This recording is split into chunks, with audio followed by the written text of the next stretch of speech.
Hi guys, நான் தான் உங்கள் பஞ்சாபில். நான் பஞ்சாபில் வந்து இப்போ தோசை கடை வச்சுருக்கேன். இப்போ வந்து தோசை வந்து ஒரு சிம்பிள் தோசை ஒரு ஆளுக்கு போட்டு தரணும். வாங்க எப்படி போடுறோன்னு பார்க்கலாம். என்னோட தோசையை பாருங்கள். மாவு ஒரு கிண்ணி மாவு எடுத்து நம்ம வந்து நடுவில் ப்ராப்பராக ஊற்றி போட்டுக்கலாம்.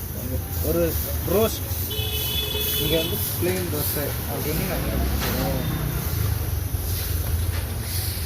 இதுதான் நான் வந்து கடை வச்சிருக்கிறேன். ஐஸ் இப்போ கொஞ்சோண்டு நம்ம கேரட்டு வெங்காயம் எடுத்துருக்கோம். இதை நம்ம பிடிச்சிக்கலாம். இது வந்து சிம்பிள் தோசை. ஓகே, கொஞ்சோண்டு பன்னீர் போட்டுக்கலாமா?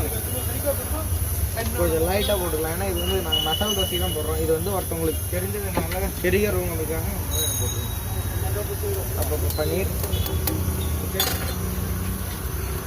நான் உங்களுக்கு பிளேட்டில் சர்வ் பண்ணுறதை நான் முடிச்சுங்க. பாருங்கள் எப்படி வந்துருக்குன்னு பாருங்கள். ரோஸ்ட் அண்ணனுக்கு ஒரு பெப்பர் ரோஸ்ட் எல்லாம் அங்கே நல்லா கலராக வந்திருக்கு, நல்லா கிறிஸ்பியாக வந்துருக்கு.